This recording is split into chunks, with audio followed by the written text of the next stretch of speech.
Welcome to the Trust Factor Radio, bringing you interviews and insights to unlock the power of the subconscious mind to create authority, credibility, and trust. With your host, the Authority Architect and best-selling author, Neil Howe. Hello, welcome to the show. This is your host, Neil Howe, and today my guest is Katlyn Plummer. She is the Director of Accounts at PCR Agency, which is located in Jacksonville, Florida, and she manages client relationships and oversees digital strategy. Welcome to the show, Katlyn Plummer. Hi, Neil. Thanks for having me. Well, tell us a little bit more about yourself and PCR Agency. What do you do there? I'm the Director of Accounts at PCR. We've been here in Jacksonville for about 10 years. I've been with PCR for about 8 of that. We started with kind of the small businesses and more of the, I would say, traditional digital services, just pay-per-click and SEO. And kind of over the years, we've evolved to more of that inbound marketing methodology. We kind of service, very different industries. There's not one niche that we focus on. And we also work with a wide range of size of businesses as well. Okay, so what was the shift to go from, you said you worked with small businesses doing mainly SEO and pay-per-click to inbound marketing? What is the difference between those two? Well, before it was almost like it was segmented.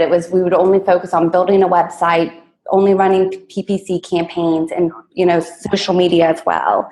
And we realized the connection between kind of attracting new visits and understanding kind of the data that was coming in, but then also converting them and nurturing them and keeping them, even nurturing the customer database. I think it was also the evolve of kind of the tools and resources that came available with tracking and kind of being able to see return on investment with, the traffic that we were generating for some of those clients. So you were able to really look at all the tracking info and see what was going on there. But, how did that kind of information relate to some of the problems that your clients were coming to you with? Did you see a correlation between the two of them? Oh, absolutely. I think, we realized when we were kind of getting these tools in place and kind of more of the tracking capabilities that, we had clients spending, X amount of dollars on pay-per-click, but did we know if they were converting? This was 8 years ago when you didn't have as many tools. And now being able to see kind of where the dollars are being spent and who's converting and, being able to go down to cost per lead and, cost per customer kind of really helps us determine, better strategies, but then also, being able to advise on where to spend some of those dollars. Mm-hmm. So those are extremely important metrics that any business owner will want to know. To see where his marketing dollars are going. Many companies aren't able to explain that. So what is working for these companies that you do? Obviously, we wanted to talk about SEO a little bit. Is that still one of the main strategies that work? Yeah, it really is. Well, I think what the main misconception about SEO is that it's a quick fix and that anybody can do it. And it honestly needs to be a part of your long-term strategy. We have a lot of clients who 70% of their traffic it's organic, but it's also taken them 7 years to get where they are. A lot of kind of nurturing on the website and really paying close attention to how the users are using the website. It's kind of evolved, more into not just about keyword rankings, but then how the websites are, it's portraying to the users. Is it user friendly? Are they reading the content? And knowing that needs to be part of your long-term strategy. And it's going to vary based on the industry as well. We've got some clients who the lowest cost per lead that they've got is coming from the paid, whether it's Google pay-per-click, Bing, content advertising, social media advertising. But then we have, I would say, 50 to 60% of our clients, organic is our number one traffic for leads and customers. Talk to me about the different businesses that you work with, Katlyn. And you said 50 to 60% rely mainly on organic SEO. What kind of businesses are those? Are those the service-based businesses? Yeah, our most successful ones are home service specifically, HVAC, plumbing, roofing. We've had the most success with them on organic, but we've been with them the longest as well. So we've had really that time to kind of build out their websites, build out content plans, making sure their website's clean, user-friendly, their meta tags are updated, the title tags are proper. And it does take some time, but we've had a client, and this is kind of new to us, was the financial industry. We had a client who struggled when we brought them on as a client for 5 years. They'd never received a lead organically. It's a very competitive space where they are. And it's taken about a year and a half to get their website cleaned up, their content, revamped. We've got eyes on their content, visitors coming to read the content. And we've got conversions coming in from it, and Google's seeing this, and their organic traffic has increased 30%, and not just their traffic, but the leads that are being generated. Mm-hmm. So let's talk about what is working from that standpoint. Obviously, financial industry is extremely hard, but what were you able to do for them, or what did you do for them that really got things rolling, and after a year and a half starting to see some real results? Honestly, we realized we do 90-day, it ranges from 60 to 90-day audits where we take a complete deep dive into all of their analytics, all the traffic, any reporting that they've had previously, and kind of an overview of what they've done. And they had at one time or another been ranking number one for their main keywords. And we saw a huge tank, and we thought that was interesting, and come to find out they had paid for a link building subscription. And they did this, before it was even popular, even known. They thought it was, they had an agency and kind of advised them to do it. And it took about 3 months to get all of those links cleaned up. Even us having to reach out specifically to businesses to ask to take, website links down that weren't relevant to the industry.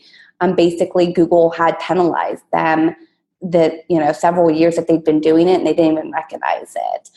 So I think that was a huge tipping point, and kind of getting the website cleaned up and kind of starting to get them. It is hard to recover from that. But then the second focus, they had a ton of content that they'd already created, and it was on the website, but they weren't doing anything with it. So Google basically was seeing, okay, they've got all of these blogs, but no one's reading it. So what's the purpose of it? Ultimately Google's trying to provide valuable information to the users. And when they don't see anybody visiting the content or engaging with it, it's not benefiting them. So we put together, and they did have some marketing dollars that we put behind promoting their content and kind of getting more views on that.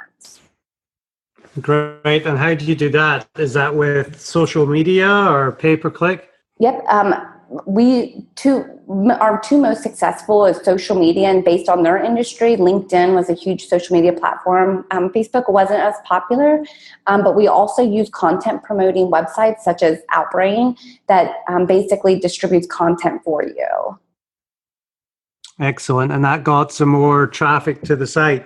Is that one of the ranking factors right now, just how much traffic goes to a website and how long they stay on the site? Yep, absolutely. I mean, they're tracking whether your website's relevant to what people are searching for and how they're getting there. So if, they're searching for a specific keyword and they're getting to the website and they're not finding the answers that they'd search for, Google recognizes that, and ultimately they're going to penalize you or put a website that is more relevant to that search above you.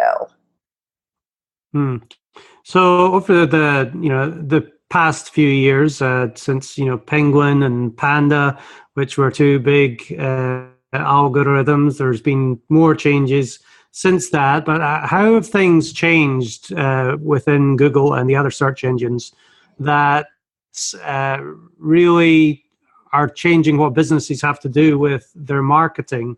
And where do you see things going in the future?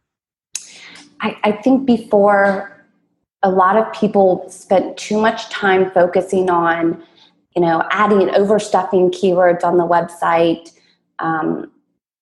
doing crazy meta tags and descriptions based on location.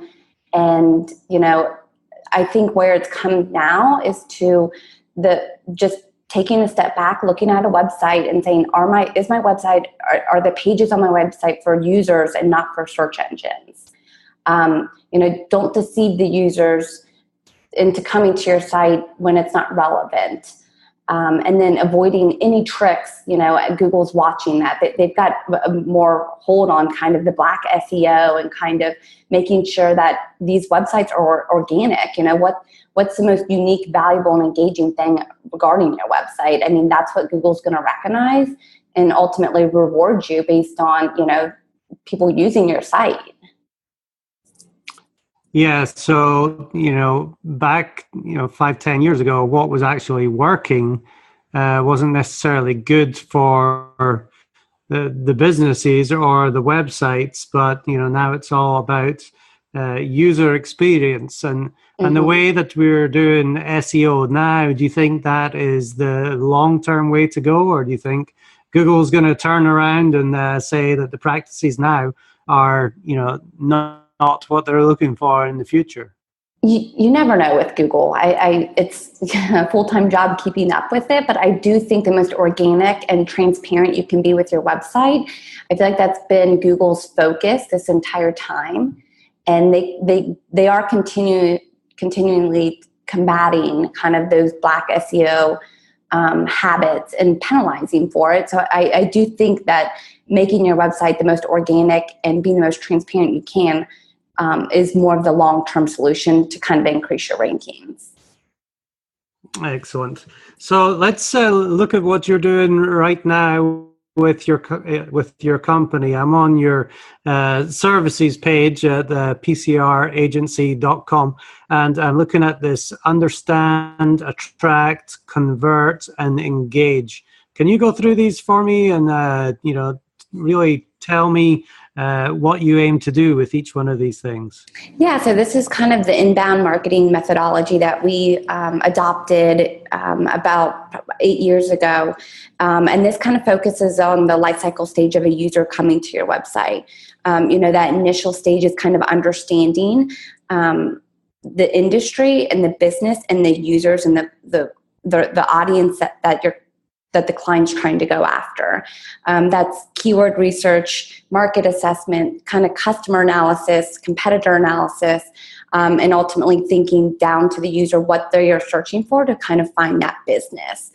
Once we kind of understand that, we know how to attract, which is the next stage. How can we attract more of those people based on knowing the market and knowing the audience? The second phase is where SEO, pay-per-click, social media advertising, content marketing, any type of digital advertising is what we're trying to do. How can we attract them to come to our website, and doing that in the most organic way? Converting, this is kind of the big thing that Google's looking at now is, how long are people spending on your website? Is your website taking too long to load? Kind of call to actions, user experience. How can we make these visitors convert? Whether that's phone call tracking, content, contact forms, or even call to action placement.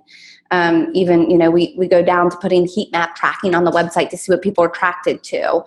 And then the engage is knowing that we need to nurture these contacts. It's not just one set and forget. It's, marketing on automation, database marketing. We do a lot of integrations with CRMs and communicating with the sales team and kind of getting the feedback that they're hearing on, what's the best way to nurture these contacts to either, have them as a customer or kind of, make them a returning kind of word of mouth, marketing opportunity. Mm-hmm. So we've got 4 distinct, things that you cover here. If you're looking at a new business, which area are they generally lacking between these 4? It's going to depend. I think a lot of the times when companies are searching for our services, it's going to be that attract. They're saying that they need more traffic, they need more leads. And sometimes that is the case, but there are times where they have a whole database of, leads that went nowhere, that they've never nurtured or, re-engaged.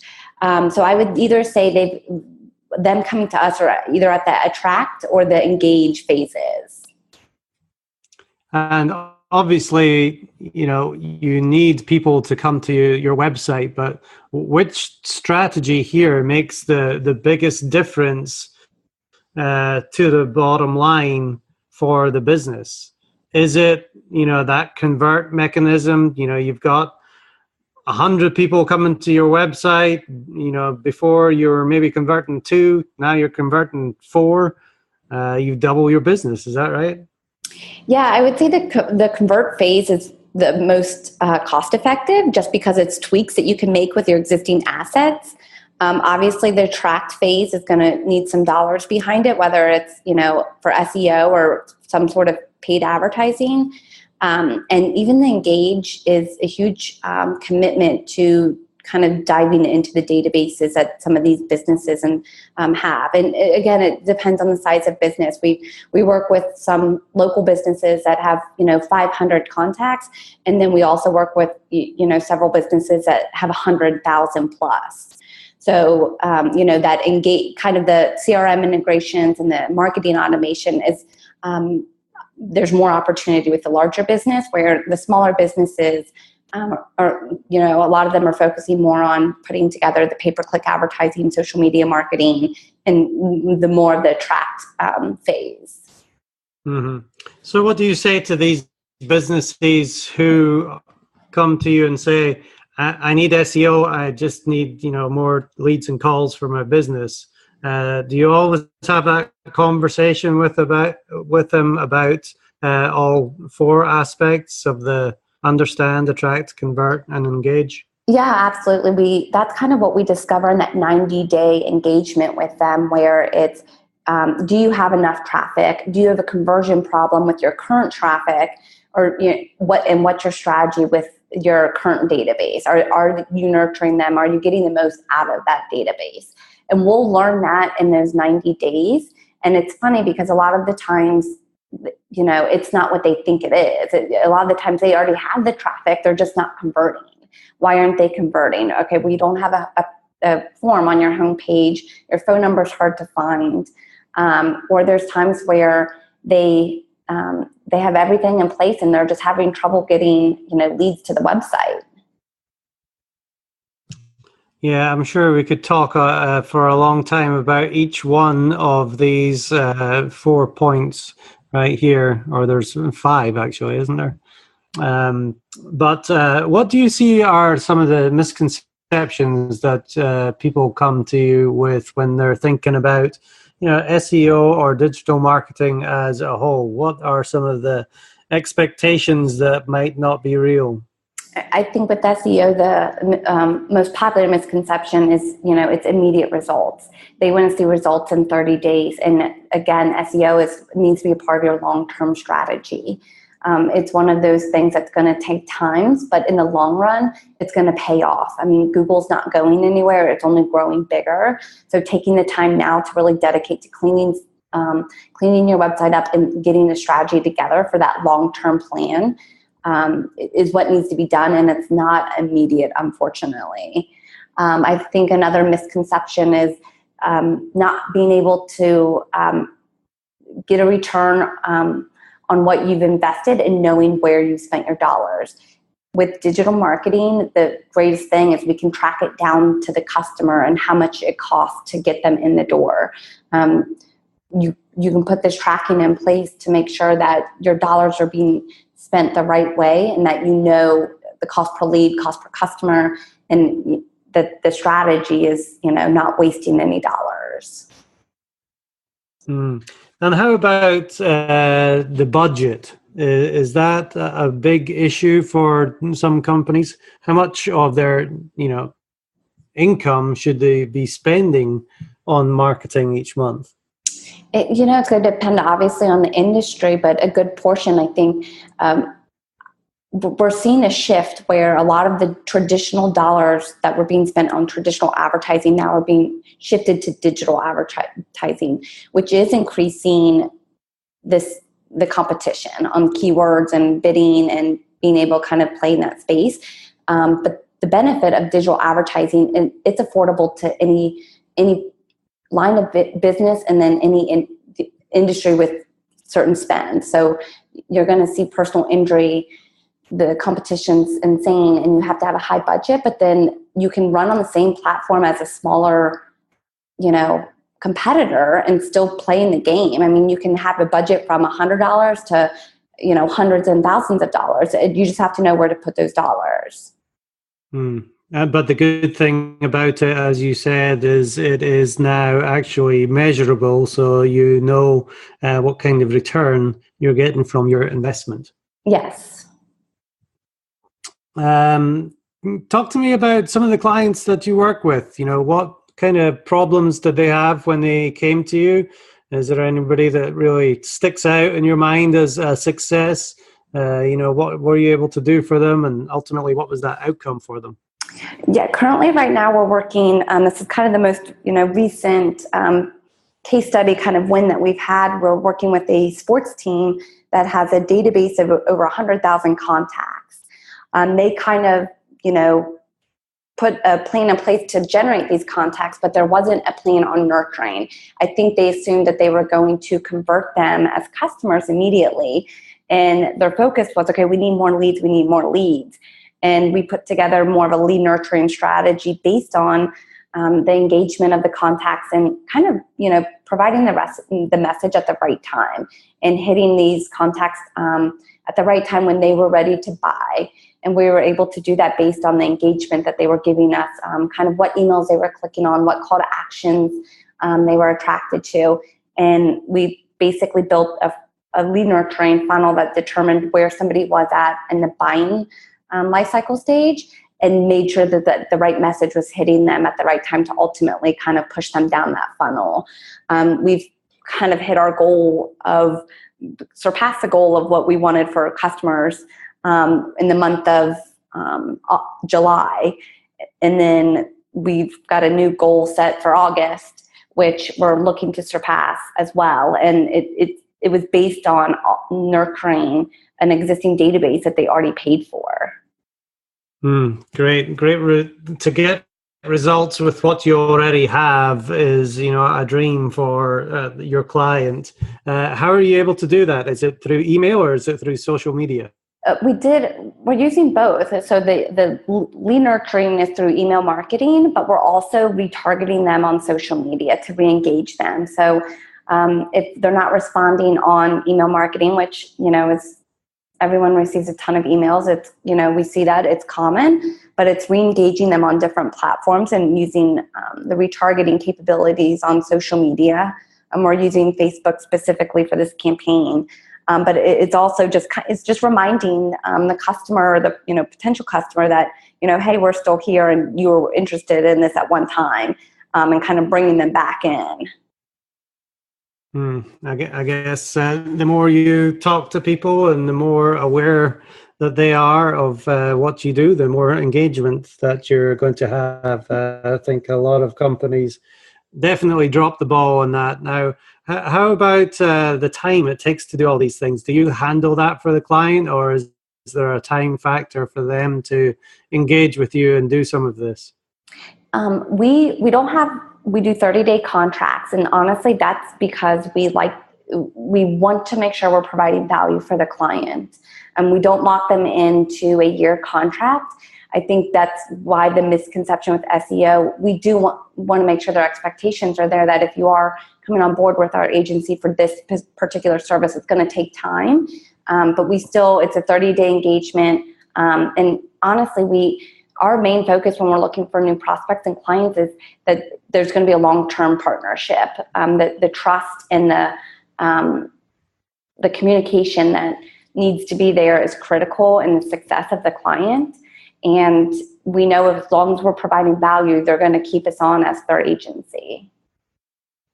So you're looking for somebody that is really invested in what they're doing. They're willing to put some dollars behind their marketing and stick with it for the long haul. What would you say that the client is looking for? What questions should they be asking of you or a company like yours if they're looking for somebody to do their digital marketing for them?